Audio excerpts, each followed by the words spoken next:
are Geekcentric, and you can be too.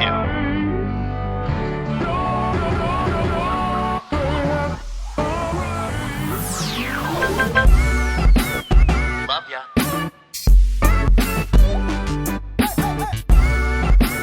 Get home safe, guys. Peace.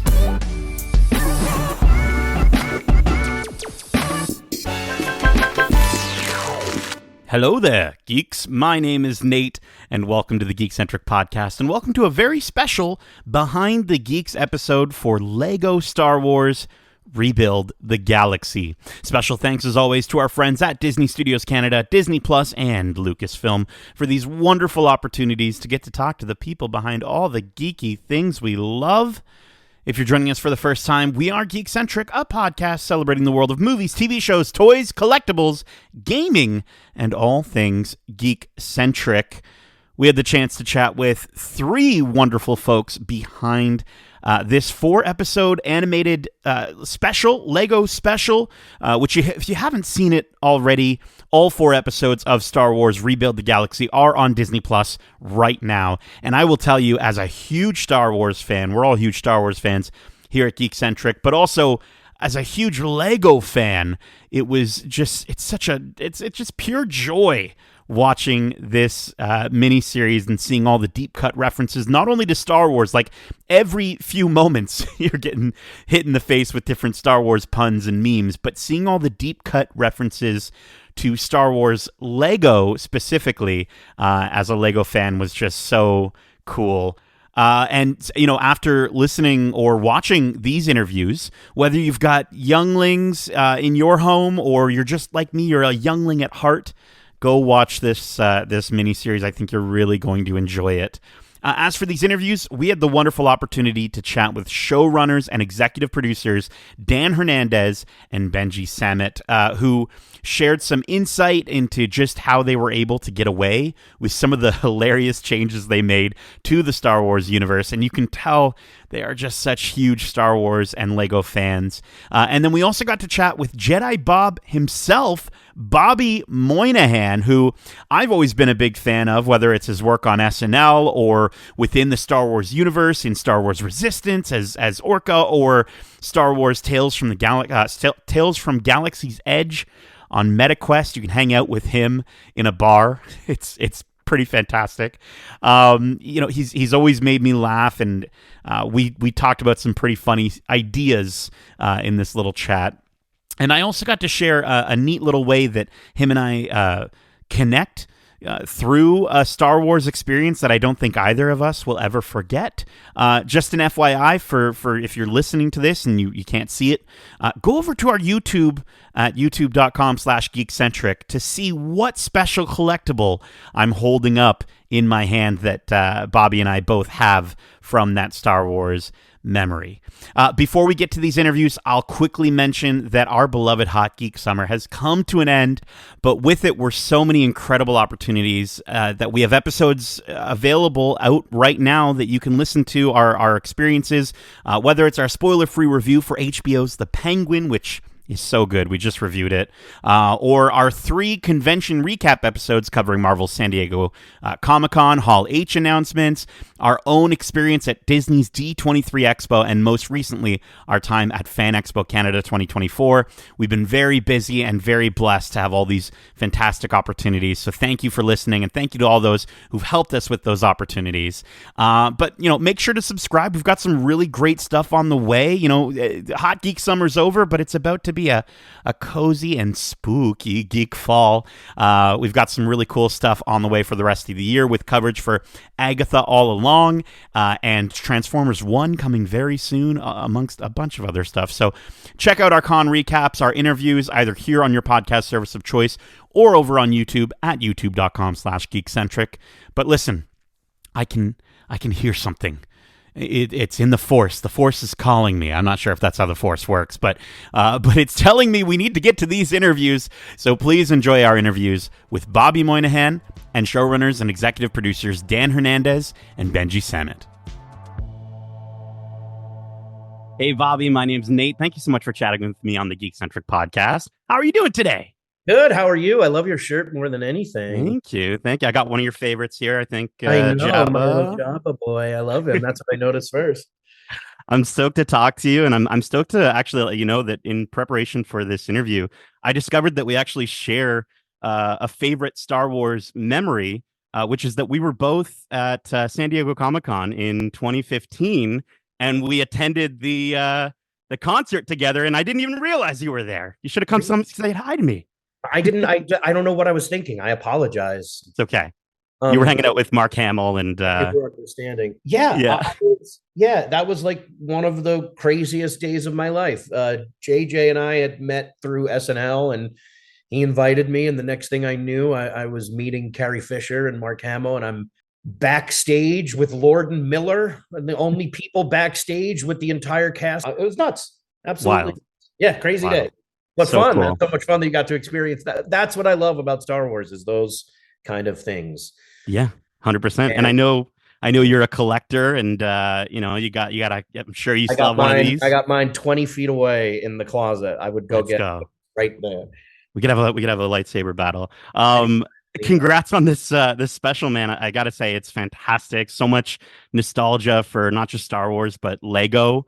I want to ask you, what's more exciting, like finally becoming a Jedi in Star Wars, or owning your own Lego minifigure? Let's go, Jedi Bob.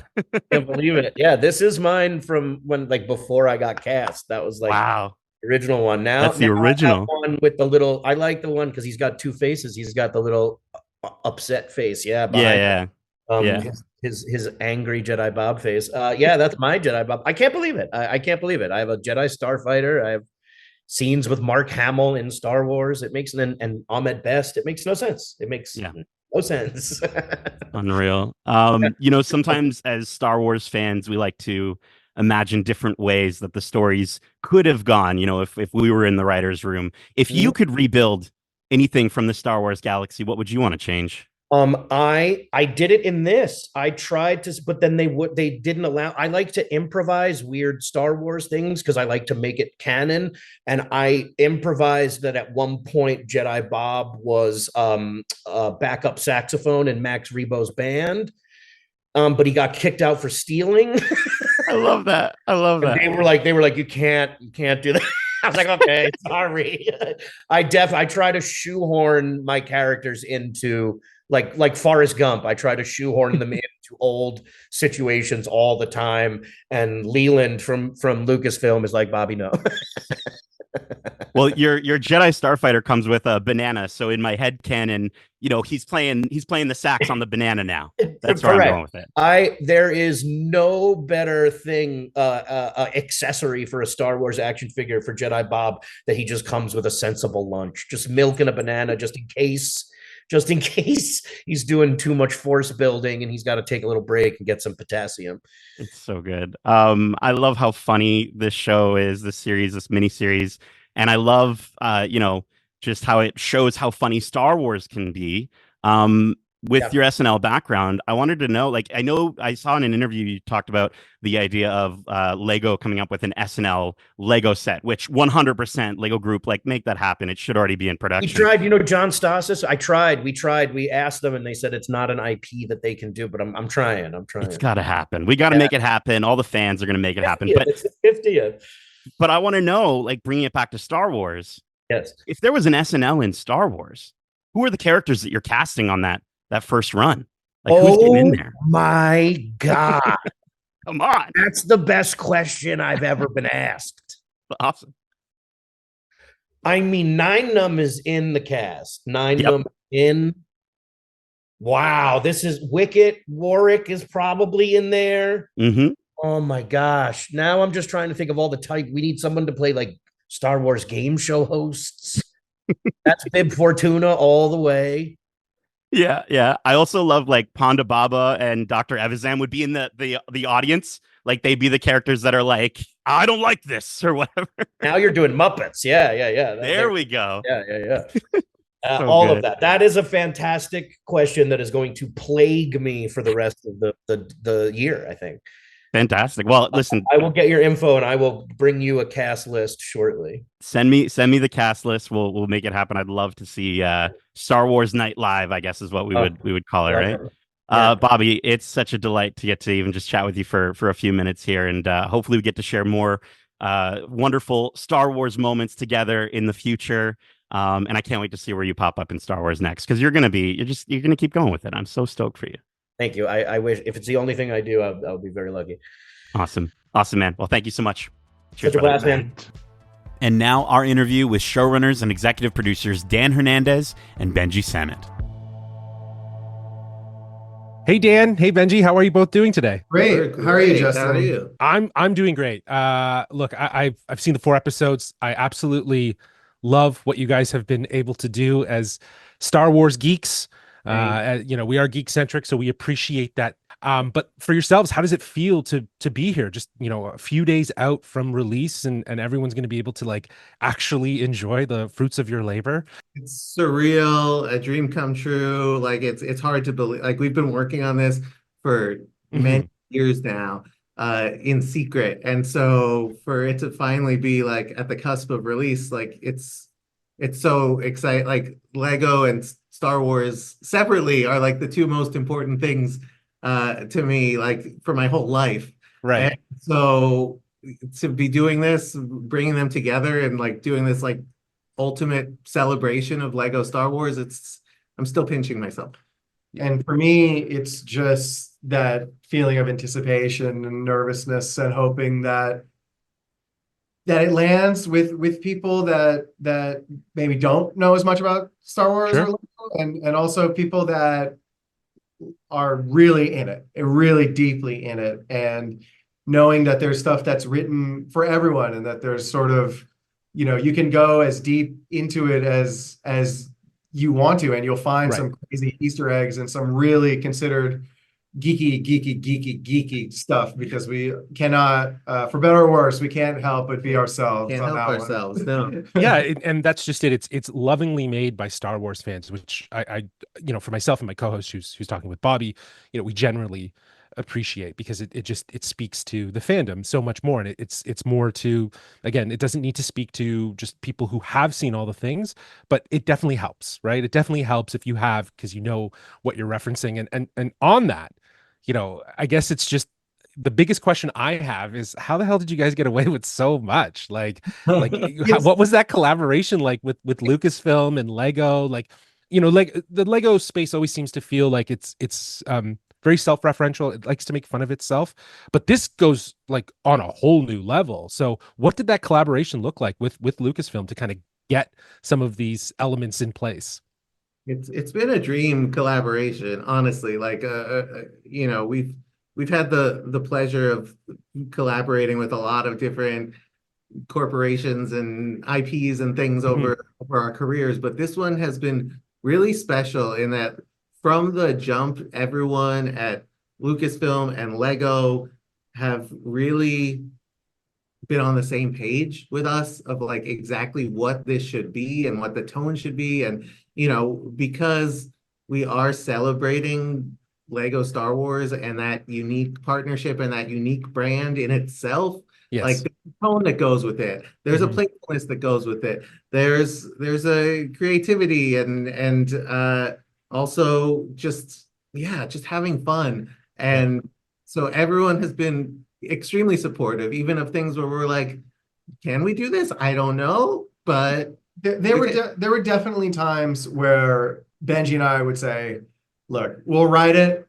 They'll tell us to take it out. It'll be fun for us to have written it. Everyone will have a nice chuckle, and then it will be removed. And that really didn't happen. In many cases, they would say, go farther, or wow, this is hilarious. What else can we do what other things can we do? So even things like Darth Jar Jar, there was a part of us that said, no one's they're not going to go for it. It's going to be a step too far. And quite the contrary, everyone really allowed us to explore to the utmost everything that we wanted to explore. And I think that when everyone is kind of pulling in the same direction, it makes it really a joy to experiment and to play, and you're surprised. I watch the show now and I'm surprised by, oh, I can't believe that we got to do this, or I can't believe we got to, poke fun at something in a loving way, of course. Yeah, But of course. Yeah. but I think part of being a fan is embracing the holistic experience of the thing that you love, and sometimes that means like the inside jokes and the memes, but also really trying to get to the bottom of the bigger level things, the things that people who aren't deep in that community would also, the power of those moments. Right. For people like my kids who are now, this will probably be the first Star Wars content that they ever watch. And so Yeah. for us, it was trying to strike the balance of, this is a legitimate Star Wars adventure story. Yes, it's funny. Yes, there's inside jokes, but it had to work on both levels. Right. And that actually brings up a question that I actually had. As much fun as you're having with rebuilding and changing and kind of shifting things that from the galaxy that we know and love in this mini series, there are some elements that feel holistically Star Wars. So for both of you, when you were writing this, like, what were some of those quintessential elements that needed to kind of stay in place for it to feel like, as you were describing, Dan, a Star Wars adventure? To me, and this is just how I approach writing Star Wars, I really feel that everything has to be grounded in one's understanding of the Force and how it influences everything in the Star Wars galaxy. Wow. I think that one of the things that we have learned over time in some of our other projects is, I think sometimes there's a feeling that fans are not going to go with you when you try something different or when you try to experiment a little bit. And we found that not to be the case, as long as it's identifiably the spirit of the thing that we all love. And so for us, we always try to keep that front of brain and saying, what are the just absolute foundational things about Star Wars? And for me, that's the Force, that's adventure, that's fun, and that's explaining, but not explaining too much. I think not going so in depth that you as the viewer, and this is how I felt when I was a kid, I like to imagine what could have happened. I like to imagine, for instance, what were the circumstances that made this version of Rey into Darth Rey? Yeah. And those are the kinds of things that I think were really important to think about at the beginning. But for me, it begins with the Force. It begins with the nature of the Force, how it influences and is a part of everyone and everything. And what was cool about this special is that we actually had a chance to kind of articulate our own point of view on some of these things that we'd thought about for a long time. And I think one of the things I've noticed that is resonating with people is saying, this special wasn't exactly what I expected, but it still felt quintessentially Star Wars. And exactly is the highest compliment that you could possibly hope for. Yeah, and that's how I felt. It still felt like a Star Wars adventure, and you guys killed it with still being able to be really inventive with how you took things in a different direction. Very what if you will. Like I know that's kind of a buzzword with the idea of like just alternating the thought of how this galaxy looks different, but you did your own thing, and it really does pay off.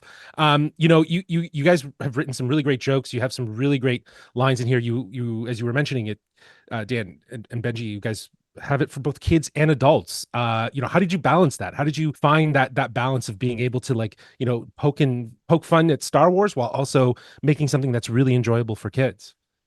Whenever we go about writing anything that's like, of the kids content that we've worked on, we never approach it writing it as like, this is the thing that we're writing for kids. Because, I think sometimes we don't give kids enough credit for what they can handle or comprehend or enjoy. Totally agree. You look at those original. I mean, look at the original Star Wars movie. Like I loved that as a kid, and there's a lot that is not explained in it, and just weird questions that are just introduced, characters, worlds, ideas, where you're just like, I don't know what's going on there, but I'm interested. And you don't have to it doesn't handhold you the way some people think you need to write for kids. And so we just wrote the Star Wars story that we wanted to tell, like without thinking about this is for this age kid, this is for this. Like we just wanted to write a great Lego Star Wars story, and you know, that's what we did. And I would say along with that, anything that is sort of a reference to one of the other movies or shows, it also had to work contextually within the dramatic construction of the scenes, right? Like, I think that referential humor can wear out its welcome if it's not smartly sort of deployed. And what we attempted to do was anytime that we did do a callback to a famous line, it had to work within the context of the scene, but also be an inversion or a subversion of expectation of where and how those things are deployed. And so I think that even if for kids who or people that haven't seen the original Star Wars, I think that they can still enjoy those moments sort of completely without understanding maybe the deeper resonance on some of those other projects. But for the people that do understand them, I think it'll be extremely enjoyable to see the new ways in which some of these lines or moments or planets or vehicles show up and are not what you expect. Yeah. Well, again, like I had mentioned at the top, this feels like a mini series designed by, Star Wars fans who love Star Wars. Thank you so much for taking the time to join us. I hope there's more. I feel like there could be more down the road if everything, but you guys really did knock it out of the park. Fingers crossed. We would love Fingers to make crossed, more but- because it's been a joy. Yeah. but Yeah, awesome. Thank you for taking the time, Justin. We really appreciate it. Awesome. Have a good one, guys.